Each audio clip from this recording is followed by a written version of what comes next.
Yo, what's up guys? Good morning. So, this is the first episode ng Si Tagpi nga pala podcast. Okay. So, nagkakape lang talaga ako tapos bigla ako nakapag-decide na, you know what? Let me start a podcast.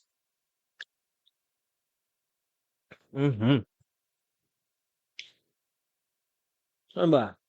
Meron na kaming podcast channel before, but nagiging unsuccessful kasi nga dahil sa mga commitment, sa time, and gusto ko talaga may podcast partner kaso unfortunately, yung mga nagiging partner ko is ayun, busy sa buhay and kailangan nila mas unahin yung bagay na yun. So, understandable naman. Now, I decided na mag-start ng solo podcast today.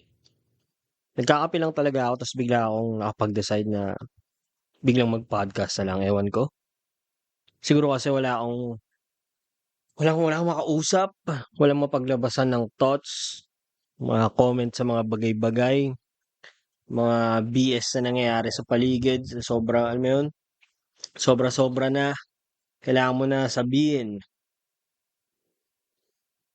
Anyway, hindi naman nagma-matter yung opinion ko, it's just my opinion, take it or leave it. Gano'n lang naman 'yan, eh. Hindi mo dapat i-allow yung ibang opinion ng ibang tao sa'yo na i-validate yung pagkatao mo. So ayun, storytelling muna tayo. Hindi ko na sasabihin kung friend or kung saan ko nakilala, somewhere, kung ka-work, friend, classmate, or whatever. But meron akong kakilala na kinakabahan ngayon kung meron siyang STD, okay, or sexually transmitted disease. Sobrang abado siya ngayon. Like, nung isang araw daw umihi siya, tapos meron daw kasamang dugo. Now, hindi naman ako professional, hindi ako para magbigay ng advice or professional advice kasi putya malay ko ba dun. But, that's alarming, syempre. Ikaw ba naman umihi ng dugo? Sino ba namang hindi kakabahan dun? Tapos, base sa kanya, sa kwento niya habang tambay kami, kabado daw siya kung STD daw ba yun or kung ano mang klaseng sakit yun or kung tulo. Sabi namin, the best na gawin mo ngayon is magpa-check, okey? Or Google mo yung mga nararamdaman mo. Problema kasi 'pag nag-Google ka, nakaka-paranoid, eh. Yun yung na-e-experience ko kapag may mga nararamdaman ako tapos biglang isa-search ko kung ano yun. Biglang yung Google parang yung binibigay sa'yo mismo yung talagang mga malalalang sakit na parang ilang buwan na lang yung itatagal mo. But anyway, going back dun sa story, ayun kinakabahan siya kung STD daw ba yun or baka UTI lang na malala na kasi nga may dugo, eh, 'di ba?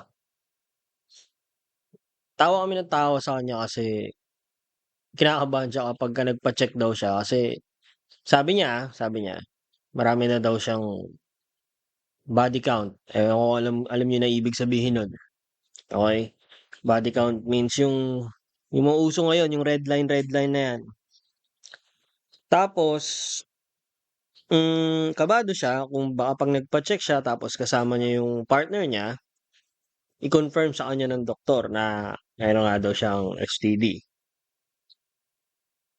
Sabi na lang namin sa kanya, "Magpa-check ka ng 'wag mo na lang isama yung partner mo. O kaya 'pag nagpa-check ka, bago yung STD reveal, palabasin mo muna yung jowa mo, yung partner mo, para worst comes to worst, ikaw na lang magde-deliver ng bad news, kakahiya naman yun." Doktor, like sasabihin ng doktor "Hey, hindi imbis na gender reveal 'di ba, na, "Hey, may STD ka boy." Like, fuck! Ano lang sasabihin ng partner mo nun? So, kapag gano'n, wala, Mas maiging ikaw na lang magpa-check, eh, kung in my opinion, ikaw na lang magpa-check mag-isa. Kasi confidential 'yan, eh, 'di ba? Isasama mo pa yung partner mo o mamaya nadamay mo pa 'yan, wala lang. Parang ano na lang din 'yun sa kanya, 'yun na yung, least na magagawa mo sa mga kabulastugan na nagawa mo para sa kanya. Dami namin nire-recommend sa kanya magpa-check, alam mo naman siyempre yung kitaan natin hindi naman tayo gano'n kayaman, pare-parehas lang tayo. So, minsan may mga ni-recommend din kami sa kanya, yung mga buko, uminom ng tubig, yung mga ano, alternative ba, mga home remedy na kahit anong gawin mo alam mo namang hindi ka ililigtas. Kaya lang, buko, tangina magkano rin gagastusin mo dun kung magbubuko ka? Wala rin, gano'n din. Magkano yun? Araw-araw magbubuko ka gano'n? Wala yun, 'di ubra yun. Naisip niya ano, naisip niya mag-antibiotic sa mga over the counter. Sabi namin sa kanya, "Di puwede yun kasi kapag ikaw" eto nalaman ko lang din sa doktor 'to, tsaka basic knowledge lang 'to guys. Kapag ikaw nagte-take ka ng antibiotics without doctor's prescription, like talagang, "Ay putang ina may nararamdaman ako, teka nga mag-a-antibiotic ako." Patay ka. Yayariin yung atay mo and worst comes to worst magiging immune ka sa antibiotic na kapag nagkaroon ka ng malalang sakit, wala na, naka-adapt na yung katawan mo. This is some professional shit advice coming from me. 'Pag naka-adapt na yung katawan mo, wala na yun. 'Di naubra. Hindi ko alam kung ano pang klaseng antibiotic isasaksak sa'yo but tinignan yung blood work mo ta's hindi umuubra yung antibiotic, goodbye. Dahil lang nagmamarunong ka, dahil lang naisip mo magtipid, bumili na lang ng antibiotic over the counter. Ito naman din kasing mga dami din kasi diyan, eh, mga over the counter na ngingitian mo lang, bigyan mo lang 20, 50, 'yan puwede na. Sige kahit walang reseta, 'yan. 'Yun na lang. Balik tayo sa kuwento, 'yun na nga, sabi namin sa kanya magpa-check ka na lang talaga kasi kapag hindi ka nagpa-check, mababagabag ka niyan, hindi ka papatulugin niyan. Ilang ano 'yun, paano 'yun, gabi-gabi matutulog ka na lang 'no, ta's gaganon mo 'yung kamay mo sa ulo mo like, isipin mo talaga ng malalim like, "Shit, ano ba? Ano ba 'to?" Ta's 'yung nag-search ka bigla 'no, signs of STD, nag-Google ka, pagtingin mo 'yung unang link naka-violet na, ibig sabihin sinearch mo na before, ta's biglang na-validate na 'yung ano, 'yung mga unang nararamdaman mo, ibig sabihin, 'yun na 'yun, sign na 'yun na magpa-check ka kasi 'yung Google na-check mo na, eh, violet na 'yung unang link, eh, 'yun lang 'yun. 'Di mo kasi malaman talaga, eh, minsan talaga may mga tao na ano, eh, 'no, may tama tapos biglang makikipag-sex, hindi safe or mamaya safe siya before, biglang nakipagtalik sa iba, ta's nakipag-sex ulit sa'yo, patay. So move on na tayo dun. Hmm, ang sarap nitong sugar free na Nescafe. Check niyo 'to, kung ako sa inyo sugar free tapos ang ginagawa ko sa kanya, ito nga pala, may ginagawa alam niyo yung soda water ng basta soda water kahit anong brand basta soda water, ganito gawin niyo. Eto example na lang 'tong recipe na 'to, yung sugar free na, kape na binibili ko yung Nescafe, iinitin ko lang siya like lulusawin, idi-dissolve ko lang siya sa sobrang konting init na tubig, magpapakulo ako tapos hindi pa nga kulong-kulo yun, eh, basta mainit lang. Excuse me. Lagpas ng konti sa maligam, tanging mga aso 'to. Yung isa kasing kaming kapitbahay namin dun, taragis na yan, hindi kasawayin yung aso, hinahayaan lang mag-away. Nakakaawa tuloy yung meron dun tuta, halatang sinasakmal na sa sigaw niya, parang talagang sinasakmal siya, pero hindi ko alam kung anong ginagawa nung amo na yun. Kung puwede lang makialam kasi dog lover ako, eh. Kung puwede lang makialam, kukunin ko na lang yung tuta, and kung afford lang namin kasi 4 na yung aso namin, kung afford lang namin kukunin ko yung aso na yun, ako na lang mag-aalaga talaga. Anyway, so yung going back dun sa recipe, yun nga, idi-dissolve niyo lang siya sa sobrang konting init na tubig. Tapos, once na na-dissolve niyo na, puwede niyong palamigin muna, hintayin niyo maging maligamgam, and then sa isang glass, punuin niyo ng ice, okey? Punuin niyo ng ice tapos ilagay niyo yung sinasabi kong mixture, yung dinissolve na kape. Sobrang tamis nun, 'di ba? Yung 3 in 1 na 'to, biglang ilagay niyo yung soda water, then konting mix. Halu-haluin niyo lang. Guys, legit carbonated coffee. Siguro yun yung tawag dun, di ko alam. Hindi ako nag-imbento nito, nakita ko na lang din 'to sa Facebook tapos bigla akong triny. So yung carbonated coffee, astig nun. Sarap, dalawang beses na ako uminom, sa isang araw 2. Meron kaming tig-isa kami ni misis ng carbonated water. Yung pati sa kanya ininom ko na, like, "Bahala ka diyan." Tapos yun, yung kwento ko kanina. So yun, ano ba yung bago ko isingit 'tong carbonated water, ano ba yung kinukuwento ko? Wala naman yata, eh, 'no? Wala lang kasi ito yun yung ang iniinom ko kasi ngayon coffee, yung ayun yung sinasabi ko kanina, yung sugar free na Nescafe coffee. Hmm, legit iced or hot, as in. Tapos ang maganda pa, dahil nga matamis siya per sachet, kasi wala naman, kung hot coffee hindi ko feel uminom ng sobrang dami. Puwedeng half lang nung sachet yung titimplahin mo, tapos yung the rest itabi mo muna, puwede mamayang hapon. Alam mo yun, isa sa umaga, isa sa hapon, isang sachet lang. Dahil nga dun tinatamad na ako pumunta sa mga coffee shop, wala na yan, pang Instagram na lang yan, hype na lang yan for me ngayon. Hindi na ako para pumunta pa diyan like, "Oh, maganda yung kape dito, mas masarap dito." Fuck that. Meron na akong sugar free Nescafe dito sa bahay, ito na lang iinumin ko.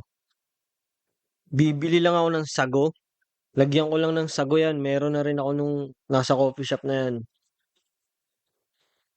Wala naman kasing ano, eh, for me wala, nothing special na sa mga coffee shop, eh. Ewan ko, more on vibe na lang din kasi talaga, yun yung binabayaran diyan, yung vibe. Pinagpapawisan yung tenga ko sa headset, Vibe na lang yung binabayaran diyan, yung ambiance, kaya dapat kung gusto mong mag-stand out, opinyon ng customer 'to, kung gusto mong mag-stand out yung coffee shop mo, dapat aesthetic yung lugar, as in. Hindi puwede yung putchu-putchu lang na tatabi-tabi diyan. Kaya nga yung mga ano, kaya nga ito, yung mga stand-alone na coffee shop, yung mga marami diyan, maraming brand na naglabasan ngayon, mga franchise, wala, hindi talaga tumatagal. Kasi bibili ka pa ba dun? Like dadayuhin mo pa ba yun kung mag-drive-thru ka na lang sa McDo, bumili ka sa McDo nung coffee nila, yung ano ba yun, vanilla something tapos iced or cold. Ganun din yung lasa. Amerikano ka pang nalaman, dinagdagan lang ng caramel yun lang yun. It's more on vibe na lang talaga, yung Starbucks, yung pagiging ano niya, yung pagiging high class, high-end nung lugar, yung amoy ng coffee, yung pagiging mga sophisticado ng mga tao sa loob ng Starbucks, yun, kasama yun sa binabayaran. Kasi hindi ka puwedeng pumasok ng Starbucks ta's squammy-squammy ka dun, wala. Ano ka dun, idi-discriminate ka dun.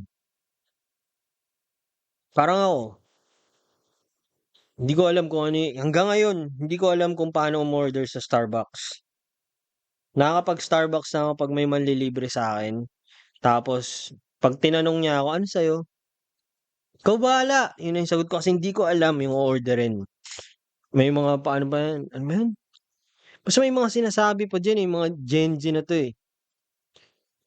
May kaibigan ako may sinasabi siya na yung level pa ng hindi sugar level yun, eh, nakalimutan ko na, eh, kung yung tapang yata ng kape, tapos kung yung frap, mga gano'n puta hindi ko na alam na yun. Hindi na para mag-effort pa ako diyan. Akin na lang tumambay sa ang gusto ko yung may labas, tapos kape plus vape, yun lang. Yun lang yung gusto ko. Yun yung personally, yun na lang din yung hinahabol ng ibang tao diyan, eh, tatambay. Kaya nga yung mga pagkain hindi masyadong mabenta diyan, eh. Kasi habol lang nila diyan tumambay, bumibili lang ng pagkain 'pag nagutom, yun lang yun.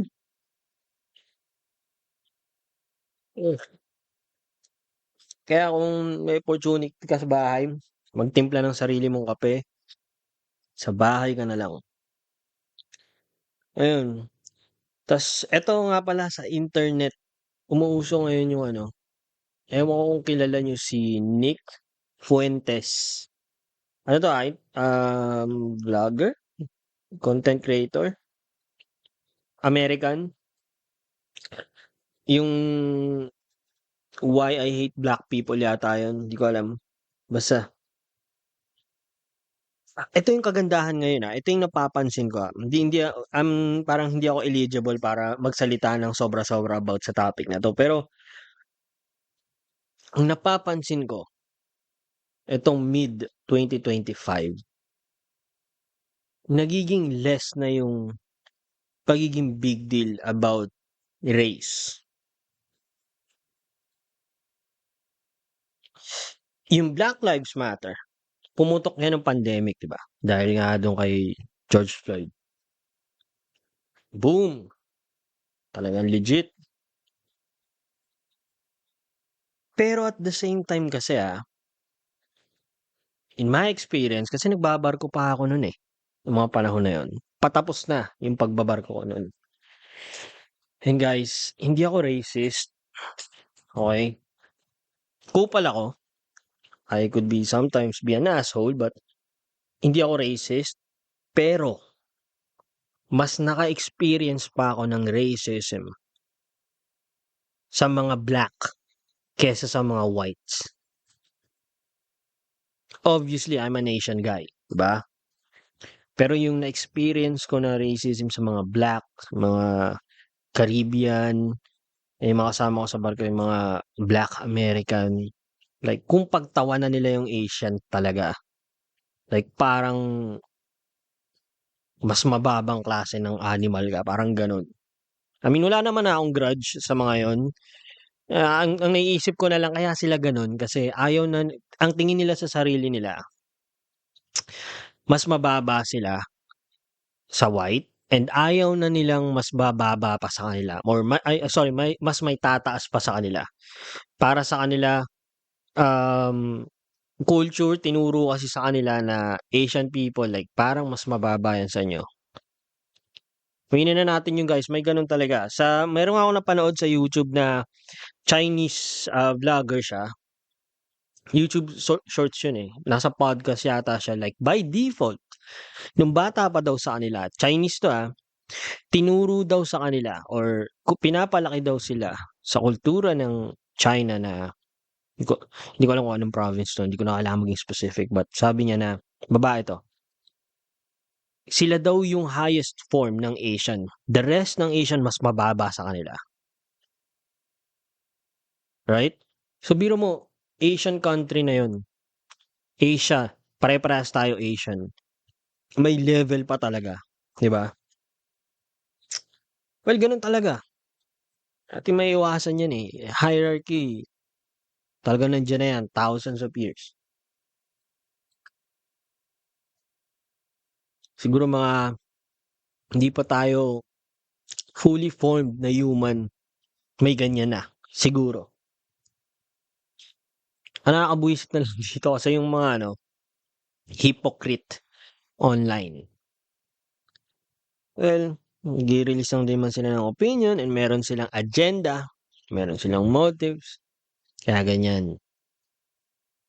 Pero yung ewan,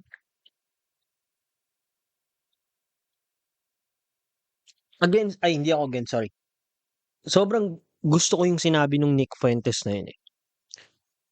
Hanapin niyo sa YouTube kung i-pause niyo muna 'to, gawin yung reference yung mga sinasabi ko.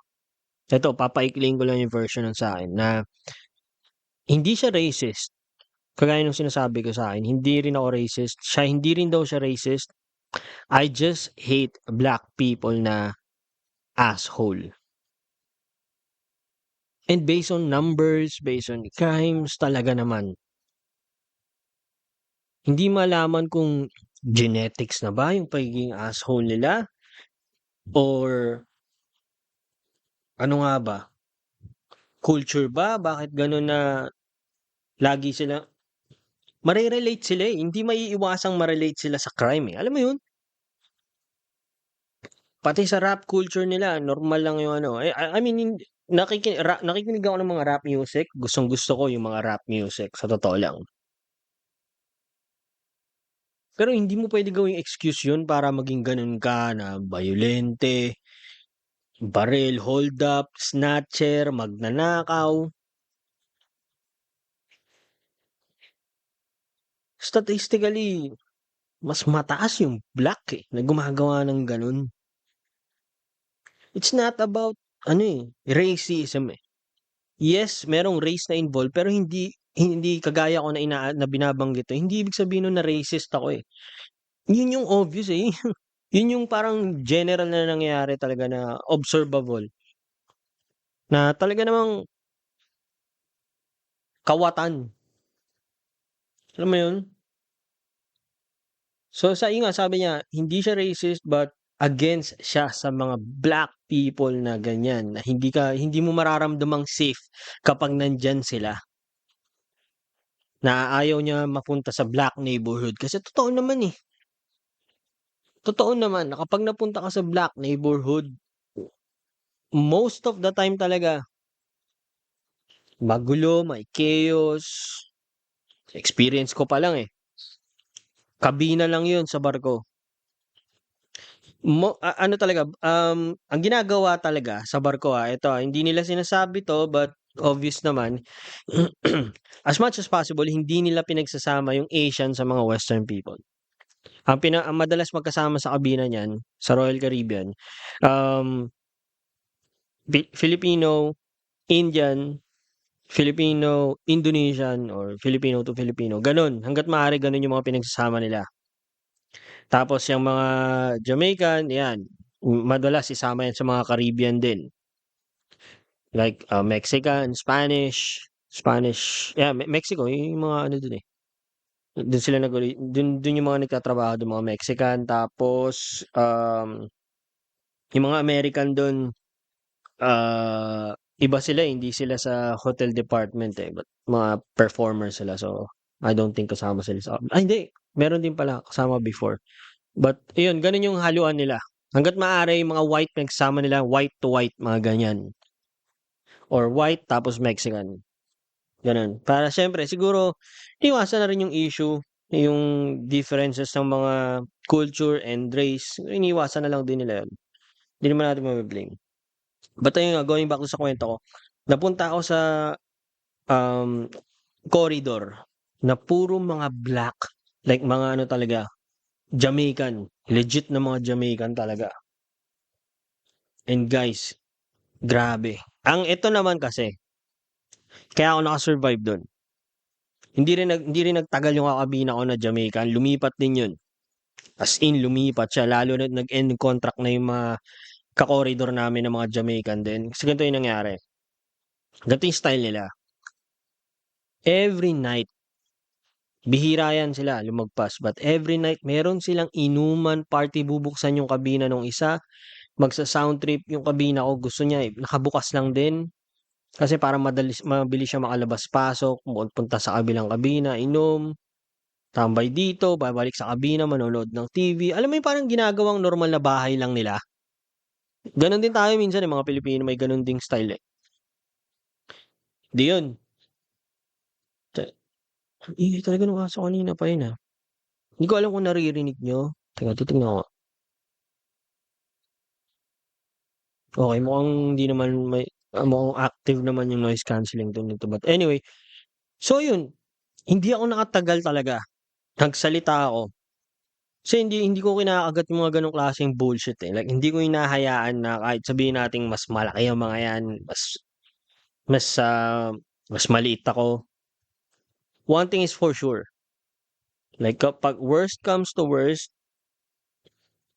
may sapakan na mangyari, papalag at papalag talaga ako kasi hindi ako papayag maargabyado sa mga gano'ng klaseng sitwasyon na hindi ako puwedeng magpalipat nun basta-basta hangga't walang malilipatan. Mahirap, matagal na proseso yun.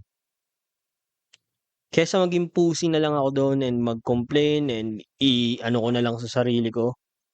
Sabi ko, "You know what?" Kinausap ko siya, "If you don't stop doing that," sabi ko sa kanya, "ire-report kita." Ngayon, ang sabi nitong kakabina ko na 'to, sabi niya, "Go ahead, report." Mag-report daw ako. Malakas yung loob nila dun, guys. Kasi, Royal Caribbean, ano siya, owned siya ng White. Tingin ko, tingin ko White, owned siya ng White and White Corporation and ayun na nga, sabi niya, "Go ahead, sige, sumbong ka." Kasi etong napansin ko, kapag yung mga ganyan, 'pag nag-report ka sa HR sa barko, wala, hindi uubra. Mai-invalidate yung complaint mo lalo't Asian ka and then iko-complain mo white or black. Eto nagpapakatotoo lang ako, gano'n talaga experience ko, wala. Mai-invalidate lang 'yan. Walang consequence na mangyayari sa kanila. Pero 'pag sinapak ko 'yun, tanggal ako panigurado.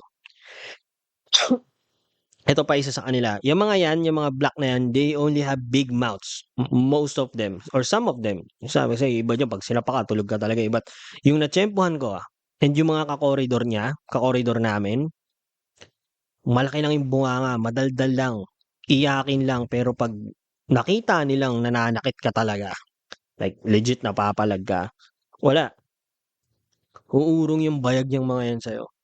Sabi ko, "Go ahead, sige complain." So, sabi ko nun, okey, gets. Hindi uubra 'to kapag kahit mag-complain ako, wala, tagilid ako dito. So, ganito ginawa ko, sabi ko sa kanya, sinarado ko yung kabina, hinayaan ko siya makapasok, sabi ko hindi iniiwan niya, eh, nilalagyan niya ng kalang, sinasarado ko ng sinasarado and then hinintay ko siya. Dun na kami sa loob ng kabina, wala nang makakita. Tinulak ko, as in tinulak ko. Bumarandal siya dun sa may CR, maliit lang yung kabina namin, eh. Bumarandal siya dun sa may pinto ng CR, nagulat siya. Hindi na siya bumalik ng tulak sa'kin, hindi. Kasi kapag pumalag siya, sabihin nating alam kong argabyado ako, mas malaki sa'kin yun, eh. Kapag pumalag siya, sasapakin ko yun, but 'pag nag-complain ako sa guard, lalo't gano'n may physical violence na nangyari, talo siya. You know why? Kasi intoxicated na siya. Uminom na siya, lasing na siya. Yung, for sure babagsak siya sa alcohol test. Kaya ang lakas din ng loob ko nun. Puwede ko sabihin na self-defense ginawa ko, puwede ko sabihin na, kinukupal ako nito, kailangan ko lang gawin 'to to neutralize the situation. Dahil kahit anong sa yung alcohol test sa barko, guys, kahit isang bote lang inumin mo, may tsansa ka talagang bumagsak. Kaya maingat na maingat dapat pagka nagbabarko tapos nadali ka ng alcohol test. 'Di siya pumalag, siguro naisip niya rin 'yun. Ngayon, tingin ko nalaman nung mga ka-koridor namin na black na, "Uy, hindi basta-basta 'to. Huwag niyong ukuparin 'tong bansot na 'to." Ayun, naramdaman ko suddenly, bigla akong naramdaman sa kanila yung parang nirerespeto ako. Parang gano'n, hindi nararamdaman ko na yung parang respect ng boundary. Minsan maingay pa rin sila lalo't 'pag nagiging lasing, pero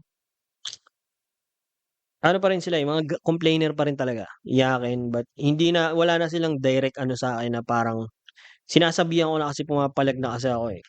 Pero hindi ko sila mako-consider na parang naging mabait and to be my friend, no.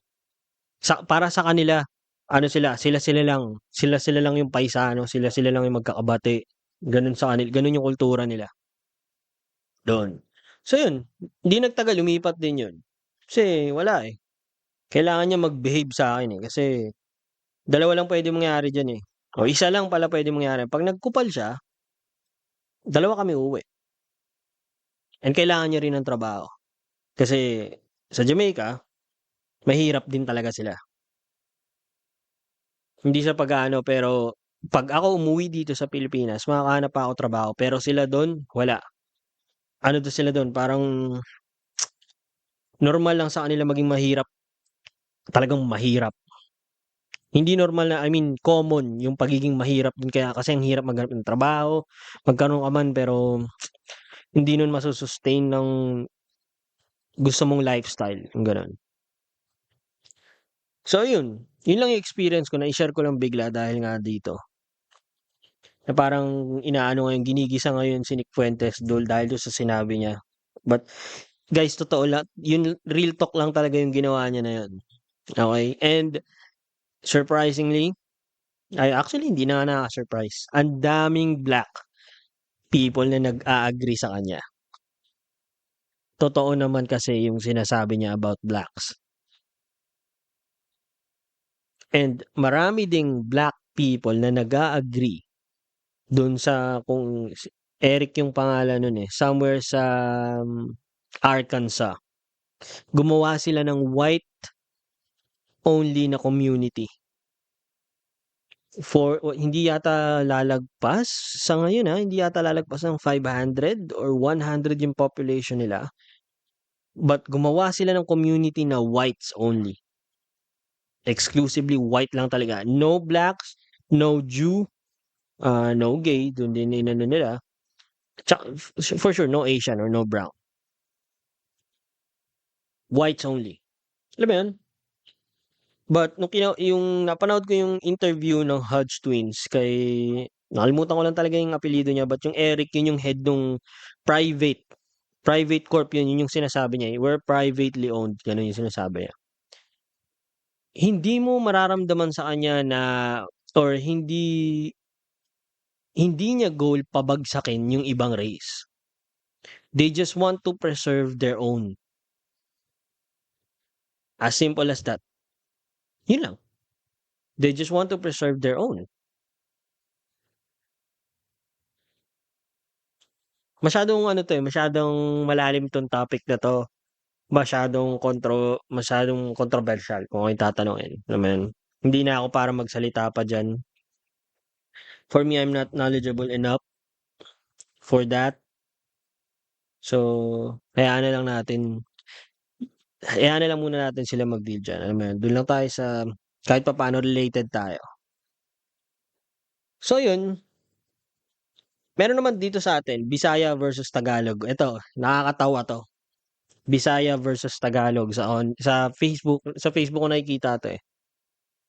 Yung mga nagtatalo sa comment section na una kong nakita 'to yung motor, na napitikan siya yung ano, photographer napicturan siya, ang ganda, ganda ng pagkakakuha pero yung motor niya kargado ng camera, may camera sa harap, may camera dalawa, tig-isa sa dalawang side mirror, may camera din sa dalawang kanto ng utility box niya yata. Tas meron nag-comment dun na naka-screenshot, ano, "Sigurado ako Bisaya 'to." Ang daming nag-react, daming nag-comment section daming nag-react sa comment section ng mga for sure Bisaya yun. Sinasabi nila na ganito, ganyan. May kumparahan sila si Pacquiao, sino 'to, isa pang Donaire, meron pa isa, eh, fighter din yata yun. Mga Bisaya, tas ayun sila Pacquiao, Donaire. Mga Tagalog, ay nandun si Vice Ganda, si Aura, alam mo yung ano, mas mababang level daw. Ganun na ganun ganun yan, eh. Walang race-race sa'tin, eh, sa'tin yang dibisyon ng Bisaya, Tagalog, yan. Yan yung issue dito sa'tin. Sa'kin naman kasi sa experience ko sa mga Bisaya, ako hindi ko hate yung mga Bisaya. Hindi ko sila para i-separate, but common sa kanila yung ano, sila-sila lang. Tawag ko nun Bisaya mentality. Sa barko, na-experience ko diyan, halimbawa 5 kami, halimbawa 3 kami sumampa, 3 kami, 2 Tagalog, sorry, ako Tagalog, tas 2 Bisaya. Lagi kong ramdam excluded ako. Kahit anong pakisama, kahit anong kiss ass yung gawin ko, talagang tablado ka. Parang for Bisaya only. Dun sa Arkansas may whites only, dun parang Bisaya only. Ewan ko ba, ang bait ko naman sa kanila, like talagang yung bata-bata pa ako nun, yung parang pusi pa ako nung mga panahon na yun. Wala pa akong sariling bayag nun. Mga first contract ko sa barko, talagang sunod ako ng sunod sa kanila. Kasi feeling ko nun, ilang taon ba ako nun? Sorry, 24 years old? 23, 24 years old ako nun. Sunod ako ng sunod. As in, kailangan ko sumunod sa kanila kasi feeling ko, yun yung way for me to survive. Kasama ko kapwa ko Pilipino. Pero during that time, na parang sama ako ng sama sa kanila, I still feel lonely. Sobra. Nag-uusap sila Bisaya, nandun ako. Magla-lunch kami, sila lang pala. Kailangan hahanapin ko pa sila pero sila nagtatawagan sa kabina. Siguro obviously ayaw talaga nila ako isama. Talagang mapilit lang ako, alam mo yun? Sino ka ba? Sama ka sama sa'min dong, hindi ka naman siguro gano'n lang yung gusto nila sabihin yun, eh. Hindi ka naman namin talaga gusto isama, eh. Yun na-realize ko na lang din nun, you know what? Fuck this. Ayun, hanggang natuto na lang din ako na ano, na solo. Hindi rin naman din kasi ako talaga pala sama sa ibang tao. Like, introvert yata tawag sa'kin, gano'n. Hindi ako magaling makipag-socialize, pero hindi ako ano, hindi ako yung weird shit diyan na parang nasa isang tabi na hindi marunong makisama. Guys, hindi ako gano'n. Like, legit na magaling ako makisama. Maniwala parang habang sinasabi ko 'to parang hindi ka panipaniwala, pero, pili lang yung close friends ko, for me. I mean, may mga tao diyan na gusto ko maging close, hindi sa feeling artista 'to, but maraming tao diyan na nakaka-appreciate naman sa'kin. But for me, dapat limited lang yung pinagkakatiwalaan mo talaga. Yun lang naman yung gusto kong sabihin dun. Tas ayun na nga, yun yung experience ko sa mga Bisaya na yun. Masama ba banggitin, mga Bisaya? Masa bigla akong naisip ngayon, eh, masakit ba kapag tinawag silang, mga Bisaya, degrading ba kapag tinawag na gano'n? Parang N-word ba yun kapagka ano, kung ikukumpara sa ibang bansa? Hindi naman, 'di ba? Kasi sila minsan mga matic yan, eh, lagi yan kapagka ano, minsan may inuman akong napuntahan dun sa barko din yun. Ginawa ko, tawanan. Tas may biglang napagkuwentuhan na bagong salita na Pilipino. Biglang napagkuwentuhan yun, hindi pa namin kasama sa inuman yun, napagkuwentuhan lang. Biglang sabi nung isa, "Ay, oo dong, Bisaya din yun." Siguro 1 linggo lang nakita ko tropa na nila. Pero ako parang ilang buwan ko winork yun para makapasok ako sa circle nila. Pero yung Bisaya na yun, 1 linggo lang nandun na. Tropa na nila, niliyaya nila sa inuman, binibigyan nilang pagkain. Ako wala. Ilang buwan na kini-kiss-ass ko pa rin sila pero hindi talaga ako mapasama sa circle nila. Kaya, yung tumagal yung career ko sa barko, maniwala kayo sa hindi, mas ka-close ko yung mga Indians. I don't trust Indians most of the time kasi paisano business pa rin 'yan, but sila yung parang naging komportable ako gumalaw. Kasi ano ba, alam ko kasi kung kailan sa mga Indians, alam ko kung hanggang kailan magtitiwala sa kanila, and alam ko kung hanggang kailan puwede nila ako traidorin. Gano'n, gano'n sila. Pero for me, napakadali intindihin ng Indians kaysa sa Filipinos. Kasi sa Indians yun, in my 5 years na experience sa pagbabarko, it's more like give and take lang. More like give and take lang. Respetuhin mo sila, rerespetuhin ka din nila. Mapupunta kayo sa sitwasyon na tingin mong risky, huwag kang magtiwala. Huwag mo i-all out yung tiwala sa kanila kasi at the end of the day, kailangan din nila isalba yung sarili nila if shit happens. Sabihin mo, pagka biglang pinili nila yung trabaho kaysa sa'yo, sabihin mo, trinidor ako, gago ka pala eh. Kahit sino naman eh.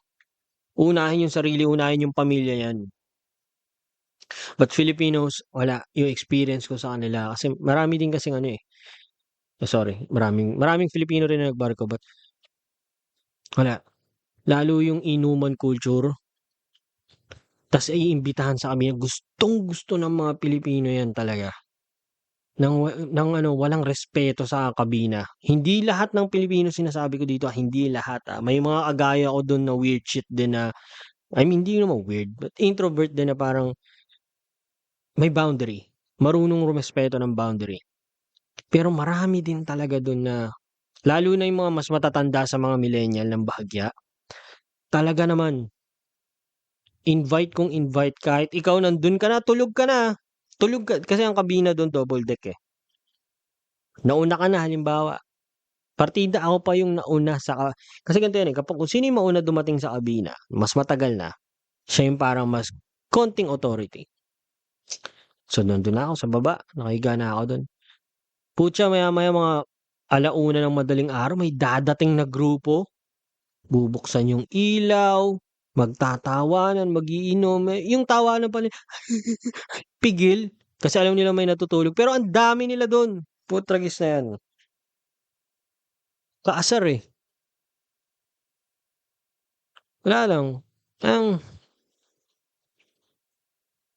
hindi ano eh, hindi maganda yung naging experience ko, sobra, sa mga Pilipino. Kasi yung kabina yan na yung resting place mo eh, tapos bababuyin ng gano'n. Ilan yung mga kabina ko na Pilipino, kada contract kasi siyempre may magpapalit din yan eh, alam mo yun? Yung nauna ka, dumating ka na, may isa na dun ta's dumating ka, pag alis na siya papalitan siya, gano'n yung kalakaran dun eh. Wala, ending lumilipat din naman sila, ako hindi ako magpapalipat, pero pinaparamdam ko sa kanila na ayaw ko yung ginagawa nila. Kinakausap ko straight, hindi ako yung sumbong agad, no, hindi ako gano'n. Mas gusto ko yung kausap, mas gusto ko yung communication, like, "Tol, puwede ba ganito, ganyan, wag mo muna." And eto, hindi lahat, pero na-experience ko yun sa mga Bisaya. Marami rin kasing nagbabarko na Bisaya. But yung mga sinasabi kong yung 5 naging kakabina ko, dun sa 5 taon na yun, puro Bisaya lahat yun. And I'm not sure kung sa kultura ng probinsya nila yun or what. Kinakausap ko sila 'pag ayaw ko na. "Tol, mali naman yata yung ginawa mo, pag-imbita hindi mo lang ako sinabihan, kahit tawagan mo lang muna ako, or alam mo namang may pasok pa ako kinabukasan, ba't naman gano'n?"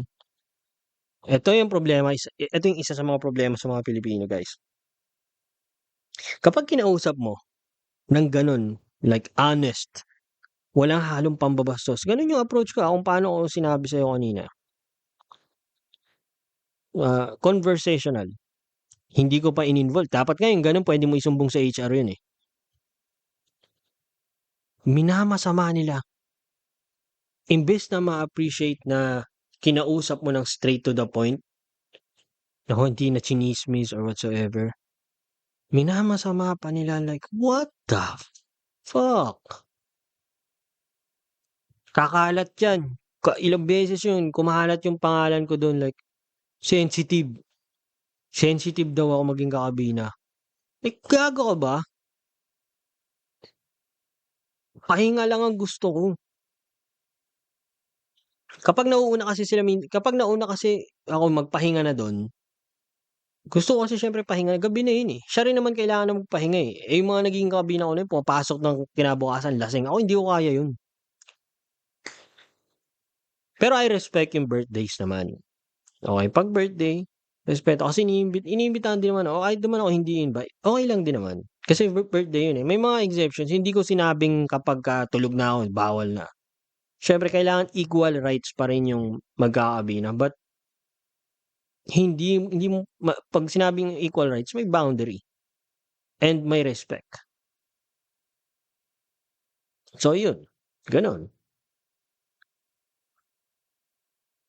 Yun yung naging experience ko, and hindi ko sinasabing hindi gano'n lahat ng Bisaya, but ayoko sabihing ano, eh, crab mentality kasi mapa Tagalog, mapa Bisaya, meron talagang crab mentality, as in. Yun yung nilamang natin, ay yun yung lamang tayo sa crab mentality. Hindi, yun yung hindi common sa ibang lahi. Sa kanila, lalo sa Indians, what the fuck. Yang mga Indian na yan, kapag may isang umangat, matik yan. Gagawin niya lahat ng makakaya niya para mahatak yung ibang paisa niya sa baba. And then, yung iba, hangga't maaari ibang lahi, ipu-push down nila pababa yan. Kinda savage kung papakinggan, brutal, but for me na-appreciate ko yung gano'n. Paisano business yung tawag namin dun.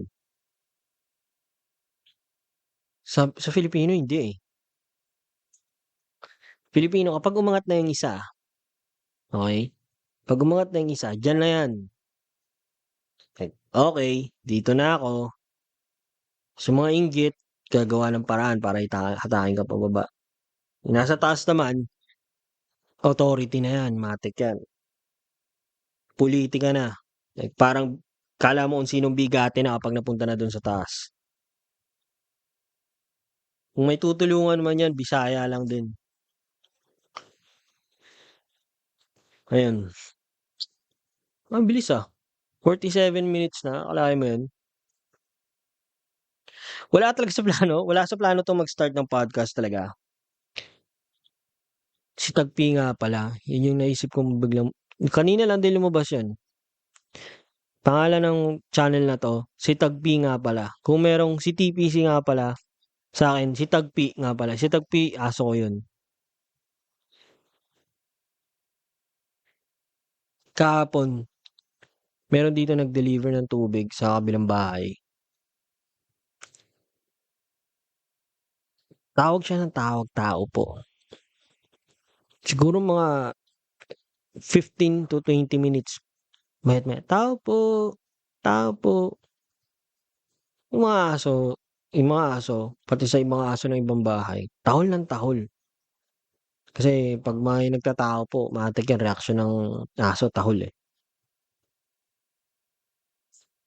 Biro mo 20 minutes niya ginagawa yun, lalagpas na nga yata, eh, kasi nag-e-edit ako ng video nung kahapon, eh. Sabi ko, "Inang yan, ano ba 'to?" Hindi nilabas ko ngayon. Sabi ko, "Kuya, ano parang kanina ka pa diyan, ah." Sabi niya, "Oo sir, walang tao walang lumalabas pero may sasakyan tsaka may e-bike nakaparada." Gusto ko sana sabihin, "Ayaw ka talaga labasin, iwan mo na lang yan diyan." Pero ang sinabi ko sa kanya, "Baka wala talaga diyan kuya, iwan mo na lang kasi nagko-cause ka ng ingay, eh." Sabi I mean maayos ko naman sinabi yun, hindi gano'n na pasigaw. Medyo malayo siya, so medyo nilakasan ko lang boses ko. Tapos sabi niya, "Ay sige sir, pasensya na." Tinanggap naman niya, maayos naman. Ayun lang, bigla ko lang nakuwento. Nabwisit ako kasi nag nag ganu nag-snap, may nag-snap ng gano'n sa'kin, eh. Sabi ko, Ang ingay mo, I mean ang ingay ng mga aso dahil sa kanya. Ang medyo ano pa naman, kapag naka-headset ka tapos biglang may tumatahol na aso, nakaka-paranoid, di mo alam kung merong bisita sa labas or kung may tao sa labas. Ta's hindi mo naririnig kasi naka-headset ka pero naririnig mo yung kahol ng aso. Hindi mo malaman kung saan ka magfo-focus ang attention, eh. So ayun, I think that's it for today's podcast episode. Nag-enjoy ako, sobra. Nag-enjoy ako sa first episode and I hope, magtuloy-tuloy, okey? Gusto ko naman laging ganito, eh. I mean gusto ko yung ganito na may outlet na mapaglalabasan ng mga thoughts, ng mga kung ano-anong bagay, comment sa mga bagay-bagay, ayun. Sa next episode, siguro pag-usapan natin yung mga naturalized player ng PBA. Wala lang, nasa listahan ko lang. So yun guys, thank you for listening or thank you for watching. This is Tagpi nga pala.